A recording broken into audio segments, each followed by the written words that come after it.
예, 장마를 앞두고 있지만 가장 무더운 또 여름날을 보내고 있고, 또 한 주간도 또 무더운 여름 날씨 속에 또 특별 심야 기도에 나오시고 시간 또 말씀을 들으며 또 은혜 받게 하시고 기도하게 하신 하나님께 감사를 드립니다. 또 이 시간 무엇보다 또 하나님을 예배하기 위해서 한자리에 모인 여러분의 걸음을 하나님께서 복되게 하실 줄을 믿습니다. 오늘 들으실 말씀의 제목을 한번 따라 하시면 좋겠습니다. 하늘의 미랄처럼. 네. 우리 어린이들만 한번 따라 하겠습니다. 하늘의 미랄처럼. 두 명밖에 없는 것 같으네. 한 10명 정도 이렇게 되는데. 자, 우리 어린이들 어디 숨어 있어요? 자, 목소리 크게 합니다. 하늘의 미랄처럼. 아, 잘했어요. 자, 초대교회 교부 가운데 한 사람인 터툴리아누스라고 하는 분이 어떤 말을 했는가 하면 순교자의 피는 교회의 씨앗이다 라고 말했습니다. 순교자의 피는 교회의 씨앗이다. 그러니까 교회가 세워진다 라고 하는 것은 순교자의 피로 교회 하나하나가 세워지고 영적으로 대단히 중요한 의미가 있다라고 하는 사실을 우리가 알게 되는 겁니다. 그래서 어제 우리 청소년부 친구들과 예배할 때 베드로가 예수님의 질문에 아주 중요한 대답을 했죠. 사람들이 나를 누구라 하느냐라고 할 때 주는 그리스도시요 살아계신 하나님의 아들이십니다. 승범이 한번 외워볼까? 승범이 주는 큰 소리로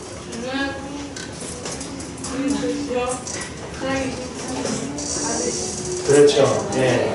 참 쉬운 듯 하면서도 따라하기도 어렵고 외우기도 어렵고 고백은 더 어려울 수도 있습니다. 그러나 가장 중요한 신앙의 고백일 수 있는데 교회는 그냥 건물로 세워지는 게 아니에요. 오늘 여러분이 교회를 건물로만 이해하면 정말 잘못 보는 겁니다. 그래서 건물이 세워지고 무너지고 하는 것은 참 순식간에 일어날 수 있는데 교회는 영원한 거예요. 교회는 절대 부패하지 않고 교회는 어떤 세력도 무너뜨릴 수가 없습니다. 왜냐하면 교회는 하나님의 집이고 그리스도의 몸이 교회이기 때문에. 그래서 교회는 이와 같은 신앙 고백 위에 세워질 뿐만 아니라 순교자의 피로 교회가 세워진다라고 하는 사실을 우리가 이해를 해야 됩니다. 여러분 순교라는 말 많이 들어보시죠? 순교라고 하는 이 사전적 의미는 뭔가 하면 자기가 믿는 신앙을 위해 목숨을 바치는 것, 이게 순교예요. 그러니까 우리 많은 종교들이 있는데 자기가 믿는 신앙을 위해서 목숨을 바치는 일들이 얼마나 있을까요? 뭐 불교나 순교교나 이슬람이나 다른 많은 종교들이 이렇게 보면 나름 어떤 순교라고 하는 일들이 있긴 합니다. 그러나 우리 기독교만큼 순교가 많이 일어나는, 순교를 많이 경험하는 그런 종교도 없을 겁니다. 한국인 최초 순교자가 누군지 여러분 아시나요? 아마 어려운 질문일 텐데 백홍준이라고 하는 분입니다. 백홍준.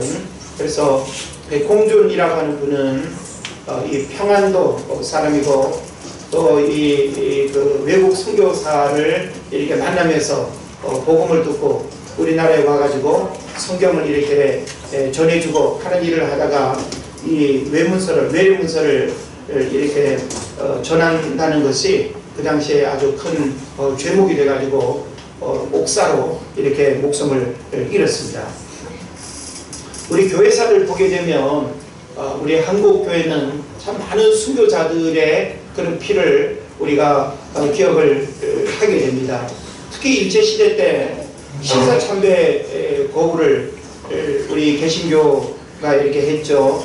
그래서 신사참배 거부로 인해서 이 목회자와 성도들 가운데 한 240명이 순교했습니다. 그리고 또 한국전쟁이 일어나면서 공산주의 유물사상을 반대한다는, 공산주의 유물사상은 눈에 보이지 않는 신을 인정하지 않죠. 유물이라고 하는 것은 물질만 인정하는 거예요. 눈에 보이지 않는 것을 인정하지 않는. 그러다 보니까 이 공산주의 사상은 우리의 그 믿음과 신앙과는 아주 이렇게 반대되는 그런 사상이라고 볼 수 있죠.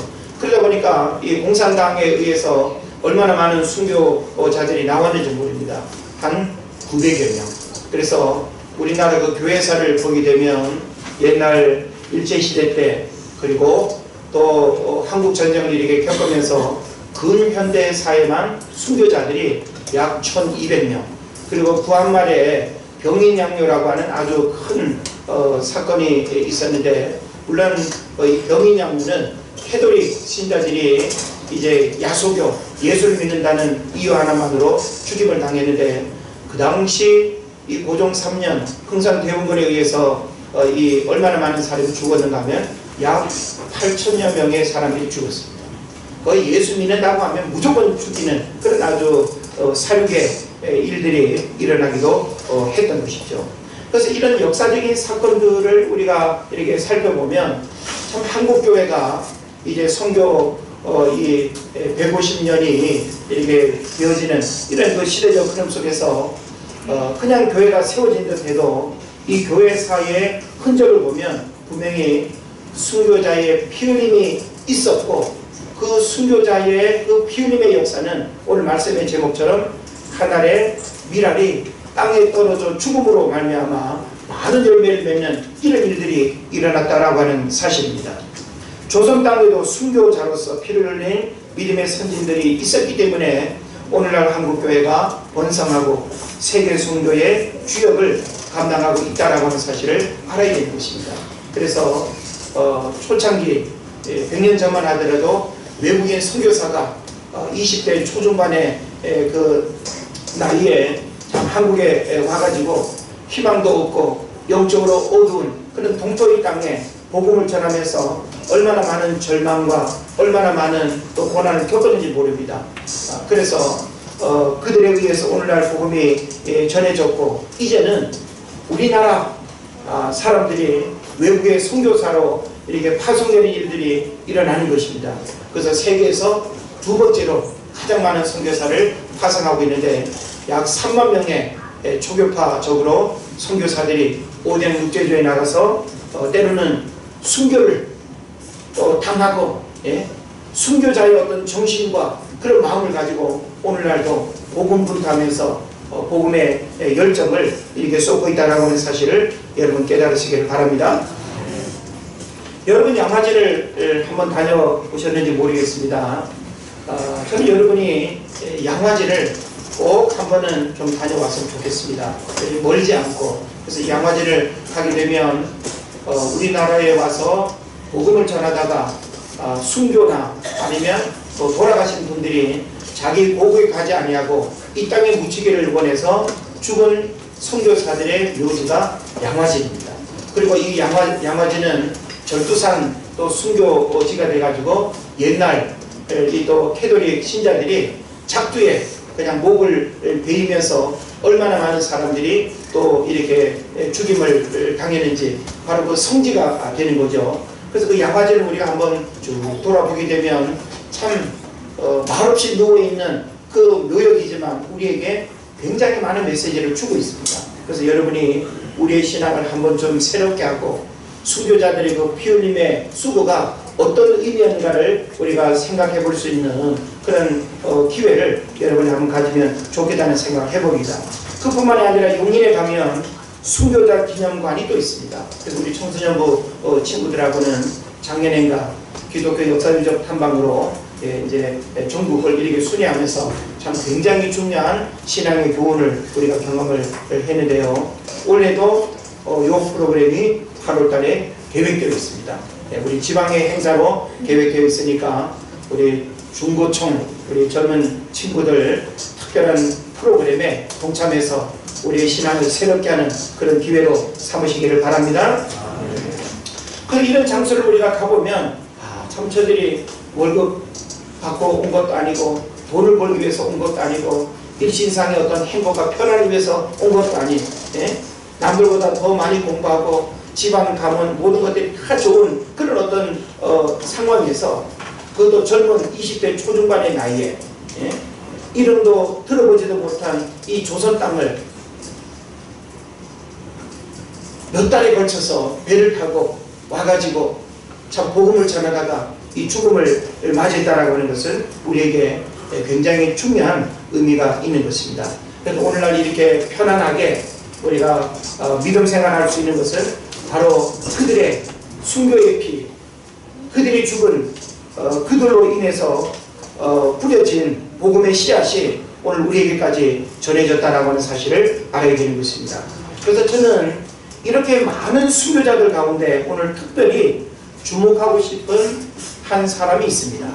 그리고 그 한 사람을 오늘 설교에 좀 비중 있게 다루면서 예수님의 그 희생과 죽음도 썩어지는 하늘의 미랄처럼 우리를 위해서 대속해 주셨고, 또 예수님의 그 죽음은 온 인류를 구원하는 그런 아주 역사적인 그런 일이지만, 또 이 한 선교사는 또 한 나라와 민족을 또 살리고 구원하기 위해서 너무나 숭고한 죽음을 맞이했다라고 하는 측면에서 우리가 주목을 해야 되는 것입니다.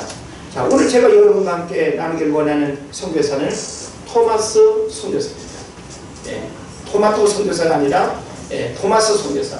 알았죠? 한번 따라합시다. 토마스 선교사. 이 토마스 선교사는 왜 우리가 주목을 해야 되는가 하면 우리나라에 들어와서 최초로 순교하신 분이에요. 한국인으로 최초로 순교한 사람은 누가 그랬어요? 백홍준이라고 그랬죠. 백홍준.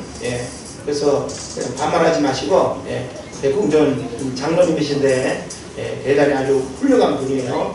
그래서 백홍준이라는 분이 한국인으로는 최초의 순교자가 되고, 외국인 선교사로는 영국에서 이제 건너온 이 토마스 선교사가 최초의 선교사가 순교자가 되는 겁니다. 자, 이 토마스 선교사는 1839년에 태어나가지고 1866년에 죽습니다. 몇 살에 죽는가 하면 24살 나이에 죽습니다. 24살 나이에 선교사로 파송돼가지고 그해 우리나라에 와가지고 죽음을 맞이합니다. 어쩌면 너무 아깝죠. 오늘날 24살이면 대학 한 3, 4학년 혹은 군대 갈 나이, 또 그 나이 시집은 거의 안 가겠지만 참 꿈 많고 그 24살이라고 하는 그 나이 어떤 나이인지 여러분이 한번 생각을 해보시기 바랍니다. 자, 근데 이 토마스 선교사를 소재로 한 권의 책을 제가 또 최근에 이렇게 읽으면서 우리나라 최초의 순교자인 이 토마스 선교사를 이름은 뭐 참 신학교 때부터 또 신앙생활 할 때 참 많이 얘기 들어왔지만, 이분에 대한 이야기를 책 한 권을 통해서 읽어보니까 더 많은 메시지를 이렇게 접하게 되면서 이분이 24살이라고 하는 그 젊은 나이에 선교사로 파송됐고 또 순교를 이렇게 당했지만, 오늘 우리에게 사실은 직접적인 영향을 미칠 대단히 중요한 인물이다라고 하는 사실을 여러분이 알았으면 좋겠습니다. 이 책의 저자는 유해석 선교사라고 하는 분인데, 영국에서 이렇게 공부하면서 이제 토마스 선교사에 대한 정보를 이렇게 듣고 또 이렇게 탐방도 하고, 또 이 토마스 선교사가 어디에서 태어났는지, 어린 시절을 어디에서 보냈는지, 어느 교회를 섬겼는지, 어느 선교단체로부터 파송되는지, 이런 것들을 이제 하나하나 다 이렇게 확인하면서 이제 깊은 관심을 갖고 있었습니다. 근데 어느 날 이 유해석 선교사에게 노 부부가 붉은 보자기를 들고 사무실로 찾아옵니다. 자신을 소개하기를 뭐라고 말하는가 하면 토마스 선교사의 여동생 엘리자베스 토마스의 4대 손인 스티븐 리스라고 소개를 하고, 그동안 모아놓은 토마스 선교사에 대한 자료라고 보따리를 건네준 겁니다. 그래서 그 보따리 안에는 많은 자료들이 있었는데, 1928년에 출간된 오문한 장로의 토마스 목사전을 비롯해서 한국에서는 찾을 수 없는 희귀한 자료들이 쏟아져 나왔습니다. 또한 중국 사역지에서 가족들에게 보낸 다수등의 편지사본, 또 토마스 선교사의 앨범, 런던 선교회에 보낸 20여 통의 편지, 대학 시절 이사회에 보고했던 편지, 또 토마스 선교사와 그의 가족들에 대한 신문 기사, 그러니까 대단히 아주 희귀한 자료들이 이제 그 보따리 안에 있었던 거죠. 그래서 이 유해석 선교사가 이 토마스 선교사에 대한 그 자료를 받아들고 그냥 간직할 수가 없었어요. 그래서 이 고증 자료를 중심으로 해서 토마스 선교사에 대한 정기 책을 이제 그렇게 쓰게 된 겁니다. 독일의 큐칠라프가 한국 땅에 들어온 최초의 선교사라면 토마스는 한국 땅에서 최초로 순교한 선교사입니다. 그래서 1966년에 죽었는데 순교할 24세 파송을 받았고요. 제가 아까 잘못 말씀드렸는데 24세의 파송을 받았고 순교 나이는 28살입니다. 그래서 지금으로부터 한 1866년이니까 한 152년이 이제 되는 셈이죠. 그러니까 152년이 넘는 이 역사 속에 그 토마스 선교사의 죽음이 오늘 우리에게 어떤 영향을 미쳤는가라고 하는 사실을 우리가 더듬어 보면 좋겠습니다. 자, 이 토마스는 목회자 가정에서 태어났습니다. 그리고 처음에는 의학을 공부했고요. 그리고 의학을 공부하면서 육신의 질병을 치료하는 일도 대단히 중요하지만 영혼을 이렇게 치료하고 구원하는 일이 더 의미 있다는 이제 생각을 어느 순간 이렇게 하게 되면서 의학을 읽다가 이렇게 공부한 후에는 이제 그 다음 신학을 공부하게 됩니다. 그래서 뜻이 이제 정해진 후에, 그러니까 신학을 공부하면서 선교사로의 그런 부르심을 받게 됩니다. 그래서 선교사가 되는 그 꿈을 마음에 아주 강하게 이렇게 품고 아주 철저하게 나는 선교사로 부름받았다. 나는 선교사로 파송될 것이다. 이런 마음을 아주 어린 나이 때부터 분명하게 이렇게 가진 겁니다. 그래서 이 뜻이 정해진 후에 이 토마스는 선교사에게 필요한 여러 가지 공부와 훈련을 경험을 하게 되고요. 그리고 이 영국 웨일즈라고 하는 지역에서 이렇게 태어났는데 그곳에서도 더 아주 이렇게 그 시골에 가가지고 1년간 낯선 환경을 경험하면서 인내를 훈련하는 시간을 보내기도 합니다. 그리고 15살에 교회 정식 회원이 되었고 18살부터 설교를 했다고 이야기합니다. 그래서 참 이 10대 후반부터 회중들 앞에서 설교를 할 정도였으니까 얼마나 그의 신앙 고백과 또 신앙의 지식과 또 열정과 하나님에 대한 경험이 분명했는가라고 하는 사실을 단적으로 볼 수가 있는 거죠. 그래서 오늘날 이 자료를 보게 되면 이 토마스 선교사는 대단히 아주 감미롭고 논리적이고 설득력이 있는 그런 이제 설교가였다 이야기를 하고, 또 그가 많은 예배 때 설교를 했는데 한 500여 번의 설교를 했다고 전해지고 있습니다. 그래서 그런 시간을 이렇게 이제 보내면서 그가 이제 파송을 받게 되는데요. 토마스는 청소년 시절부터 그의 모든 시간과 은사를 영향력 있는 선교사가 되기 위한 준비에 사용을 합니다. 그래서 선교사에게 필요한 높고 귀한 자질을 갖추기 위해서 대단히 힘쓰고 애썼는데 그 책에서 선교사의 그 아주 중요한 3가지 자질을 이야기하는데, 이것은 뭐 어떤 교과서적인 자질은 아닙니다만은 적어도 오늘날 선교사로 우리가 파송된다라고 할 때 선교사에게는 이런 3가지 중요한 자질을 필요로 한다고 이야기합니다. 하나는 뭔가 하면 좋은 교육. 그러니까 선교사는 기본적으로 충분한 교육을 받아야 된다는 거예요. 다시 말하면 어떤 열정만 가지고 선교사로 나가서는 안 된다는 것이죠. 그러니까 그런 열정도 필요하지만 기본적으로는 좋은 교육이 밑바탕이 되어야 된다는 것. 그리고 또 한 가지는 건강한 체력. 우리 선교지에서도 몸 아프면 선교지에서 버틸 수 있어요, 없어요? 못 버팁니다. 예. 다 들어와서 건강검진 받고 치료받고 고침받아서 다시 파송되지, 누구라도 아프면 선교 사역을 마음대로 할 수가 없는 거죠. 그래서 건강한 체력, 목회자도 마찬가지라고 생각이 되는데, 참 하나님은 죄지은 사람은 통해서 일을 하는데 몸 아픈 사람을 통해서 일 못한다는 그런 이야기를 합니다. 그리고 몸 아프면 몸이 움직이는 도구인데 이 몸이 아프면 아무 일도 할 수 없는 그런 문제를 우리가 생각을 해보는 거죠. 그 다음에 언어 능력. 선교사로 파송되는데 언어 능력에 문제가 있으면 곤란하겠죠. 그래서 특히 이 토마스 선교사 같은 경우에는 언어 능력이 어느 정도였는가 하면 10여 개 나라 언어를 할 정도로 있습니다. 그래서 그 당시에는 이 웨일즈어가 따로 있었는데 영어 말고 이 웨일즈 지방의 이 웨일즈어는 그 이탈리아어랑 좀 이렇게 비슷하다고 하는데 웨일즈어 기본적으로 썼고 또 영어, 프랑스어, 독일어, 포르투갈어, 스페인어, 러시아어, 라틴어, 헬라어가 또 처음 중국으로 이렇게 또 파송을 받았기 때문에 중국어도 어느 정도 하고 우리말도 어느 정도 또 이렇게 익혀서 야소 믿으시오 하면서 그런 짧은 이제 한국어도 익혔다고 이야기를 합니다.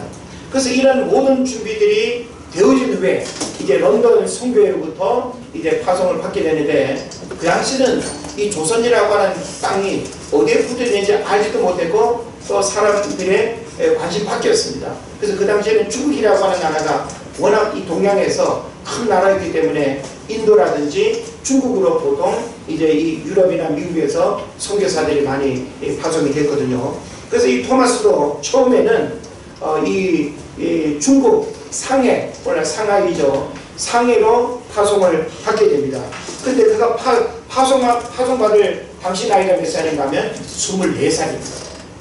그러니까 24살 그 젊은 나이에 이제 파송을 받게 되는데 그는 선교사로 파송되기 직전에 결혼을 합니다.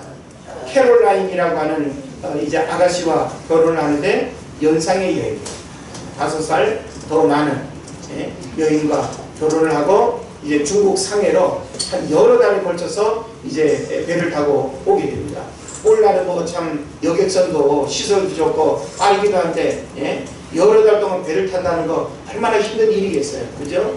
비행기를 뭐 탈 수도 없는 노릇이고 그래서 어찌 보면 그 여행 자체가 보통 이렇게 힘든 일이 아님에도 불구하고 그 모든 그 여행의 피곤과 또 어려움을 잘 이겨내고 중국 상해에 도착을 하게 됩니다. 근데 이 토마스의 아내인 캐롤라인은 당시에 임신 중이었어요. 그러니까 선교사로 파송되기 전에 임신이 된 상태에서 이제 배를 타고 중국 상해로 왔거든요. 그래서 중국 상해에 오니까 덥고 습하고 위생적으로도 너무 안 좋고 그래가지고 여러 가지 참 이 영국 웨일즈에서 이렇게 사는 환경하고는 너무 다른 환경이 이렇게 적응하기 어려웠지만 그래도 내가 선교사로 이곳에 왔는데 이런 불편하면 안 되지 라고 하면서 잘 이겨냈던 겁니다. 그리고 또 이 중국에는 수백 명의 그런 선교사들이 이렇게 모여들었고 중국이 워낙 땅이 넓고 인구가 많기 때문에 수많은 선교사들이 그 당시에 모여들었습니다. 그러면서 이제 이 캐롤라인이 미국에서 이렇게 파송된 선교사 가정과 이렇게 친하게 교제를 하면서 지내는데 어느 날 미국에서 이 파송된 그 선교사 부인이 갑자기 이렇게 죽습니다. 그러니까 이 캐롤라인이 갑작스런 그 동료 선교사의 죽음 소식을 이렇게 접하면서 유산을 하게 됩니다. 그래서 아이도 낳지 못하고 유산을 하면서 하혈이 너무 이렇게 심해가지고 병균에 감염돼가지고 캐롤라인까지 죽는 거예요. 그리고 어찌 보면 신혼 초일 수 있는 그 젊은 나이에 유산을 하게 되고 하혈이 너무 이렇게 심하면서 병균에 감염돼가지고 캐롤라인이 갑작스럽게 이렇게 죽음을 맞이합니다. 그래서 원래 이 죽음의 그 정황을 이렇게 보게 되면 이제 토마스가 이 상해에는 외국인 선교사들이 많이 또 와 있었고 그리고 또 기후나 여러 가지 위생이나 이 캐롤라인이 임신 중에 너무 적응이 이렇게 어려워가지고 조금 북쪽으로 이 사역지를 옮기려고 탐방을 하러 떠났습니다. 그 사이에 캐롤라인이 죽은 거예요. 그러니까 돌아오면서 이제 그 소식을 접했는데 얼마나 그 마음이 이렇게 어려웠겠습니까? 청천벽력 같은 소식을 듣게 된 이 토마스. 그래서 1864년에 이 캐롤라인이 소천했는데 이 캐롤라인의 나이는 29살이었습니다. 그러니까 젊은 나이에 이제 아내를 또 잃어버린 거죠. 그래서 이제 그 토마스는 그 상심한 마음을 이제 런던 선교회 이제 본부에 그 당시 편지를 보냈는데 그 편지가 오늘날 남아 있습니다. 뭐라고 편지를 썼는가 하면 제 아내 캐롤라인이 소천하였습니다. 그녀의 죽음에 저는 크게 상심하였습니다. 제 사랑하는 아내는 받을 수 있는 고난은 모두 다 받았습니다. 더 이상 편지를 쓸 수가 없습니다. 이 일을 상세하게 말하려고 하니 슬픔이 또다시 복받쳐 오릅니다. 참 이 편지 속에 아내를 잃어버린 그 슬픈 감정을 그대로 이렇게 표현을 하고 있는데 뭐 제가 다 읽어드릴 수가 없어서 그래서 이런 내용을 통해서 참 토마스가 얼마나 많이 마음이 힘들고 어려웠을까. 24살 젊은 나이에, 그죠? 그래서 이 토마스는 다시 뭐 결혼할 생각도 안 하고 그리고 다시 또 고향으로 고국으로 돌아갈 생각도 안 하고 나는 선교사로 파송받았으니 여기에서 죽음을 맞이하리라고 하는 그런 마음을 가졌습니다. 그래가지고는 이제 그 주변에 여러 상황들을 이렇게 접하면서 조선을 알게 됩니다. 그래가지고 이 토마스 선교사가 1차 조선 땅을 한번 다녀가요. 그래서 백령도를 중심으로 해가지고 이제 한국 땅에 들어와가지고 복음을 전하면서 한국 사람들을 만나보니까 전부 다 그냥 하얀 옷을 입고 다니고 눈망울은 맑고 마음이 순수하고 너무 아주 이 사람들이 좋다는 걸 알게 되죠. 그러면서 중국도 물론 이 토마스 선교사가 복음을 전해야 하는 그 땅이지만 조선 땅을 새롭게 바라보게 됩니다. 그래가지고는 이 조선에 들어올 생각을 하면서 이제 준비를 이렇게 하고 있는데 이 토마스 선교사가 요 이야기가 빠졌네요. 토마스는 아내 캐롤라인이 이렇게 이제 죽고 그리고 또 이 조선 땅도 이렇게 이제 알게 이렇게 되면서 그 당시 이렇게 편지를 보낸 이후에 장인도 이제 그 자기 딸이 중국에서 죽음을 맞이했다는 그 소식을 듣게 됩니다. 그러고는 그 장인도 그 충격으로 해를 넘기지 못하고 세상을 떠나도록 합니다. 그래서 여러 가지 소식이 토마스를 무척 힘들게 만들었고 토마스 선교사가 활동하던 당시 중국에는 약 200여 명의 선교사들이 사역하고 있었습니다. 그 가운데 50명 이상이 각종 질병이나 중국인들의 폭력에 의해서 죽기도 했습니다.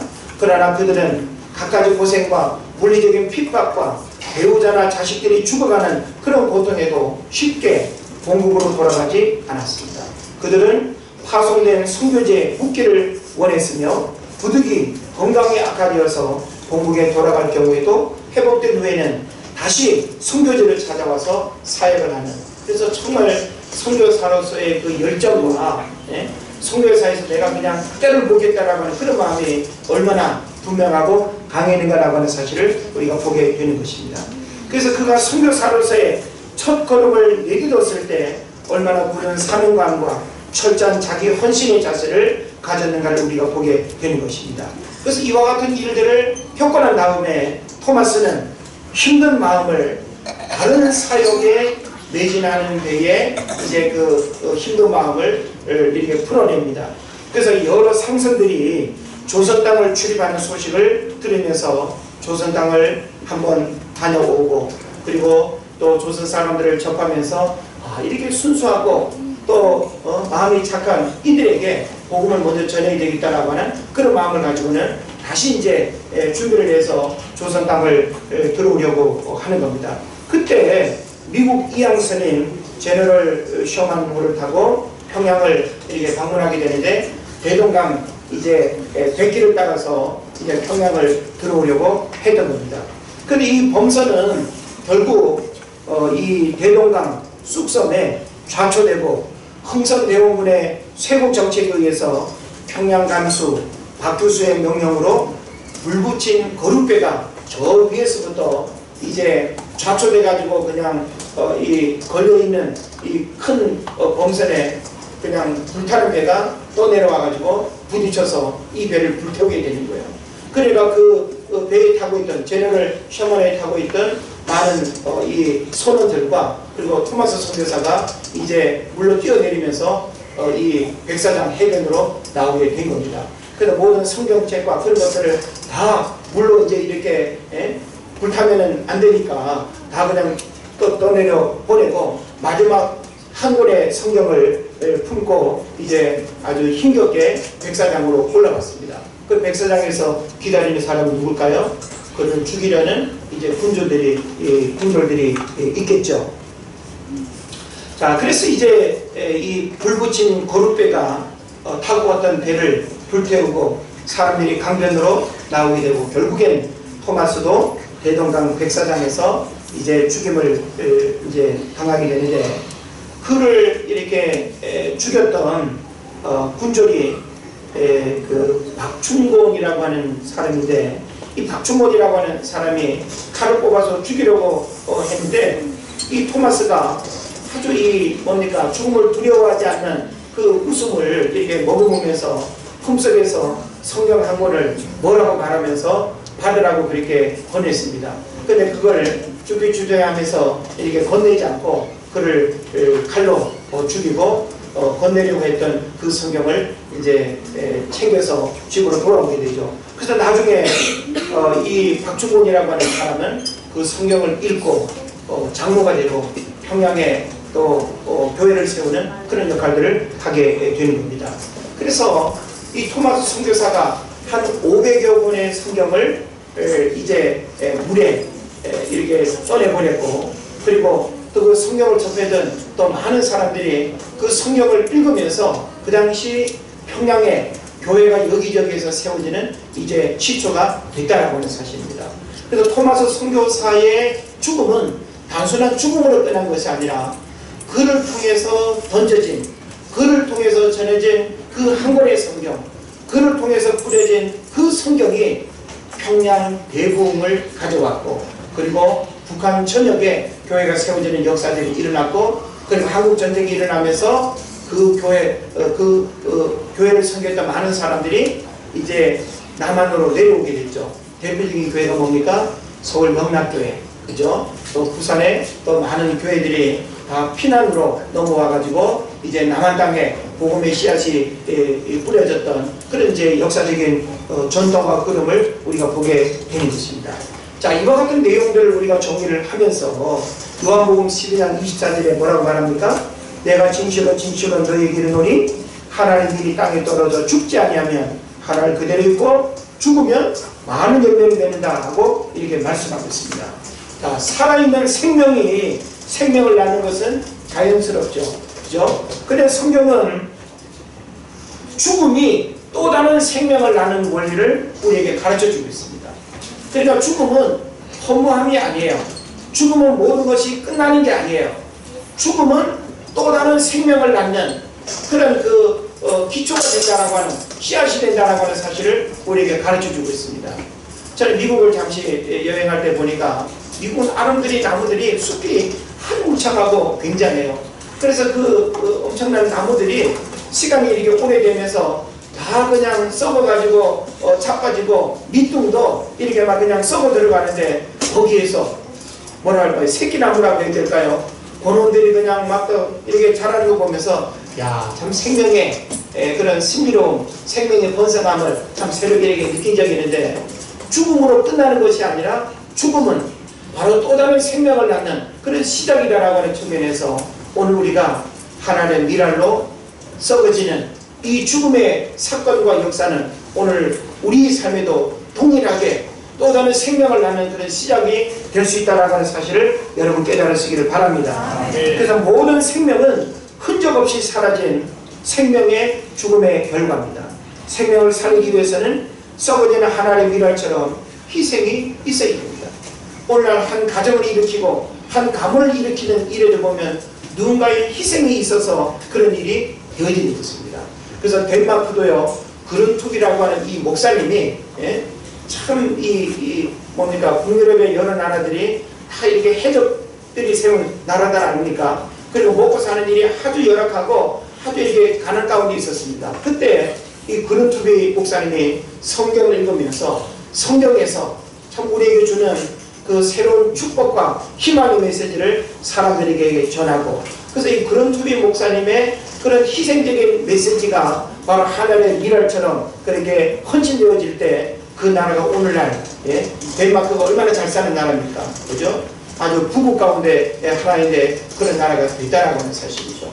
그래서 저는 여러분들이 여러분의 가정에서 여러분을 통해서 가족을 일으키고 자녀를 일으키고 한 가문을 일으키는 그런 썩어지는 하나님의 미랄로 세워졌으면 좋겠습니다. 그래서 가정이 회복되고 영적인 축복을 받기 위해서는 하나님의 미랄 같은 그런 희생이 필요합니다. 교회가 부흥되고 믿음의 역사가 일어나기 위해서도 여러분 누군가의 희생이 필요한데, 우리가 오늘날 교회 안에서 실제 죽는 그 죽음의 어떤 희생은 쉽지는 않죠. 그런 오늘날 우리에게 그런 죽음과 맞먹는 그런 하늘의 미랄 같은 희생을 말한다면 그 희생이 뭘까요? 저는 기도라고 생각합니다.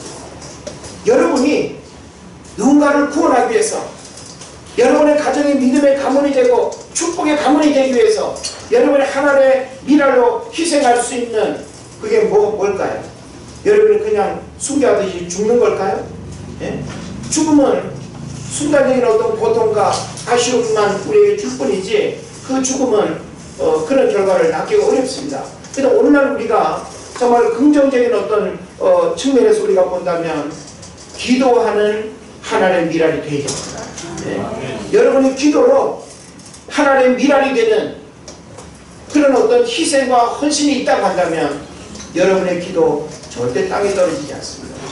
저는 지난 한 주간 특별 심야 기도회로 여러분이 열심히 모여서 기도하고 당장 눈에 보이지는 어떤 문제만 가지고 기도하는 것이 아니라 여러분의 자녀들을 위해서, 여러분의 가문을 위해서, 교회를 위해서, 이 나라와 민족을 위해서 바로 하늘의 미랄처럼 썩어지는 그런 희생과 헌신의 기도는 바로 여러분 삶에 놀라운 축복의 역사들이 일어나는 기회가 될 것입니다. 아멘.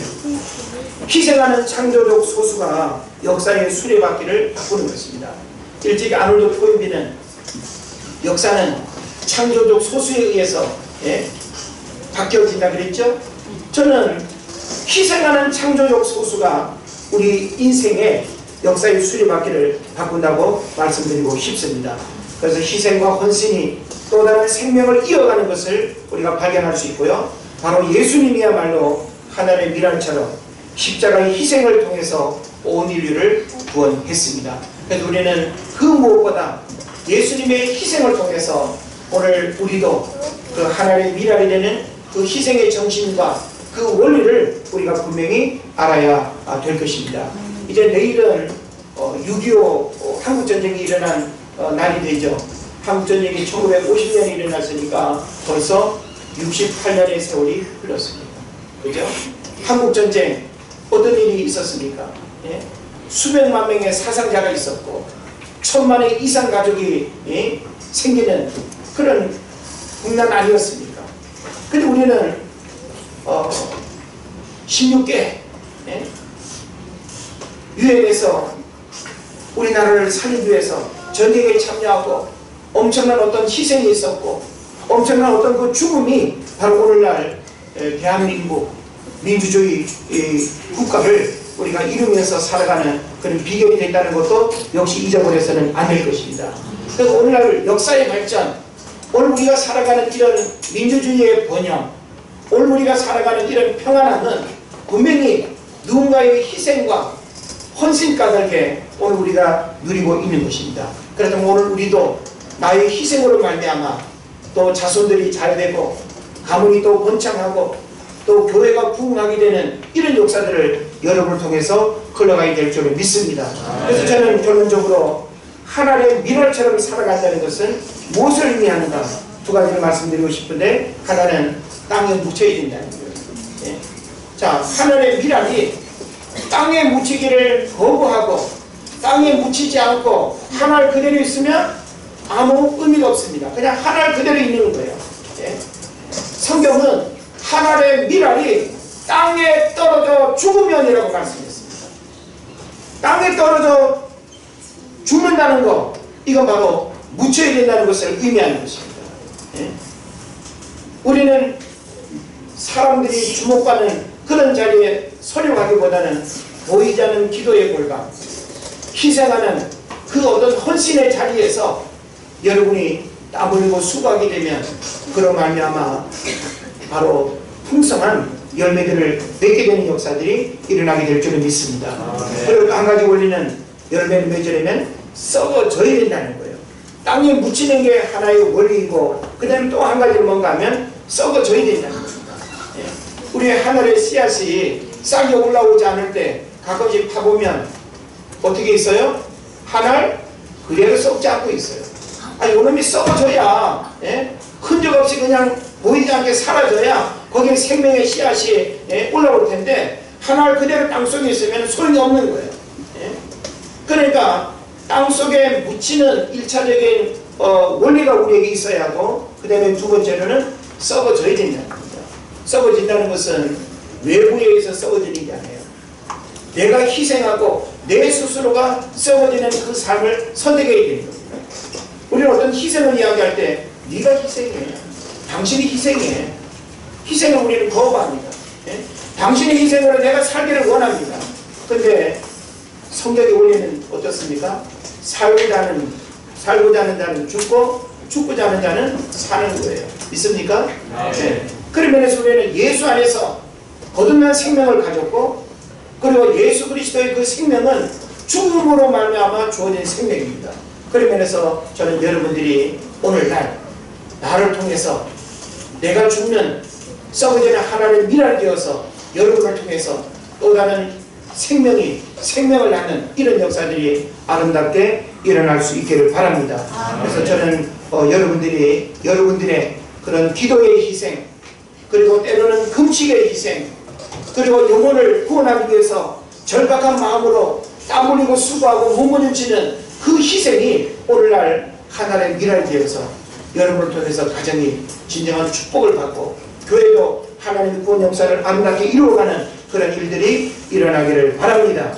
우리 아까 예배 전에 찬양했던 미랄이라고 하는 찬양을 우리 한 번 더 하면서, 하나님, 이 토마스 선교사의 그 희생이 오늘날 한국교회 큰 부흥의 역사들을 이룬 것처럼 오늘날 나 한 사람의 그런 희생이 우리 가정과 가문을 일으키고 내가 죽게 인도해야 될 수많은 영혼들이 내가 썩어지는 하늘의 미랄로 죽을 때에 그 죽음이 또 다른 생명을 낳는 이런 역사들이 일어나기를 원합니다. 이렇게 우리가 기도할 수 있기를 원합니다. 우리 함께 찬양하고 기도하겠습니다.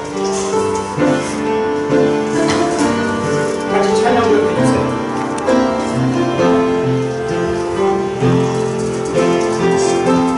세상을 구원하기 위해 흘려야 네가 필요하오.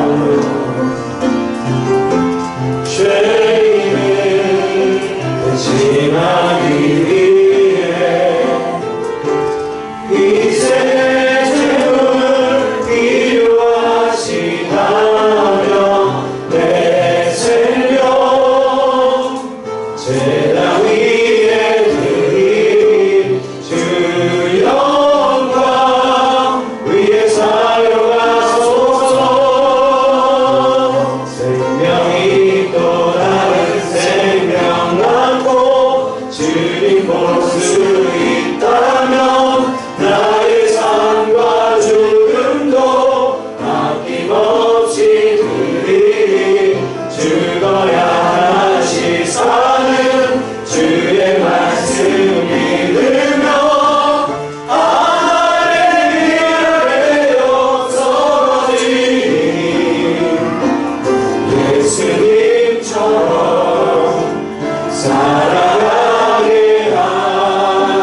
예수님께서 우리에게 말씀하십니다.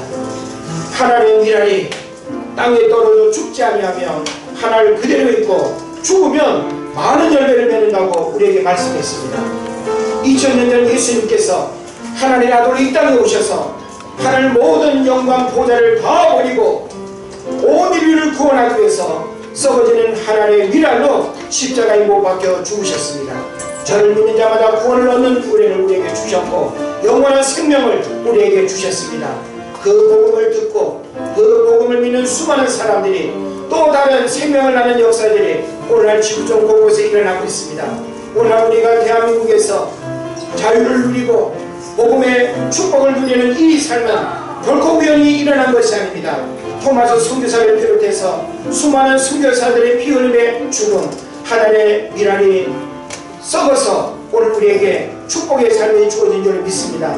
오늘 우리는 나를 통해서 또 다른 생명이 또 생명을 나는 역사들이 일어나야 될 줄 믿습니다.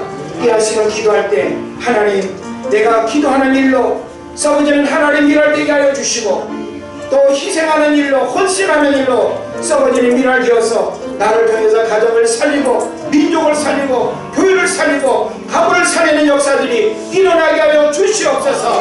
우리 함께 통성으로 기도하겠습니다. 하나님 아버지, 우리를 감사합니다.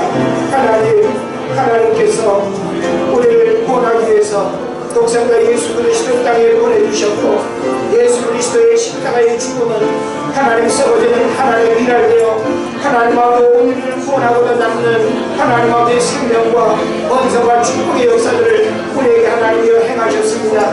이제 오늘 우리는 토마스 선교사의 그 죽음이 결코 하나님 아버지 젊은 날에 헛된 죽음이 아니라 오늘 우리에게 그 순교의 피가 하나님 아버지 정말로 삼천리의 판도 강산을 쳤시고 생명을 낳고 교회를 세우며 하나님 아버지 이제 또 세계 하나님 아버지 모든 오대양 육대주의 선교사를 파송할 그와 같은 민족이 되었습니다. 이 나라의 민족을 통해서 큰 역사를 이루어가시는 하나님, 이제 오늘 우리를 통해서 하나님의 미랄로 세워지게 하시고 하나님의 미랄로 썩어지는 역사들이 우리를 통해서 일어나게 하여 주시기를 원합니다.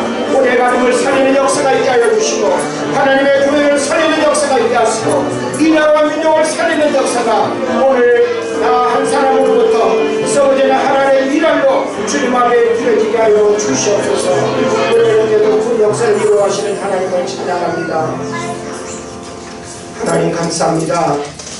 우리 모두가 오늘 이 시대 가운데 썩어지는 하나님의 미랄로 세워지게 하여 주옵소서. 기도하는 미랄 되게 하여 주옵소서. 하나님 희생하는 미랄 되게 하여 주옵소서. 헌신하는 미랄 되게 하여 주옵소서. 예수님께서 2000년 전 하나님의 미랄로 이 땅에 오셔서 십자가에 못 박혀 죽으심으로 말미암아 온 인류가 구원하는 역사를 우리에게 행하셨습니다. 토마스 선교사를 비롯해서 수많은 선교사들의 피 흘림의 그 순교가 오늘 대한민국의 축복을 이루었고 하나님 또 선교 120년이 넘는 이 긴 하나님 앞의 시간 속에 이제는 복음을 수출하고 하나님 선교왕국이 되는 그런 놀라운 축복을 우리에게 주신 줄로 믿습니다. 하나님, 오늘 우리가 이와 같은 순교의 정신을 이어받고 오늘 우리가 썩어지는 하나님의 미랄로 세워지는 은혜가 있게 하여 주옵소서. 예수 그리스도 이름으로 기도드리옵나이다.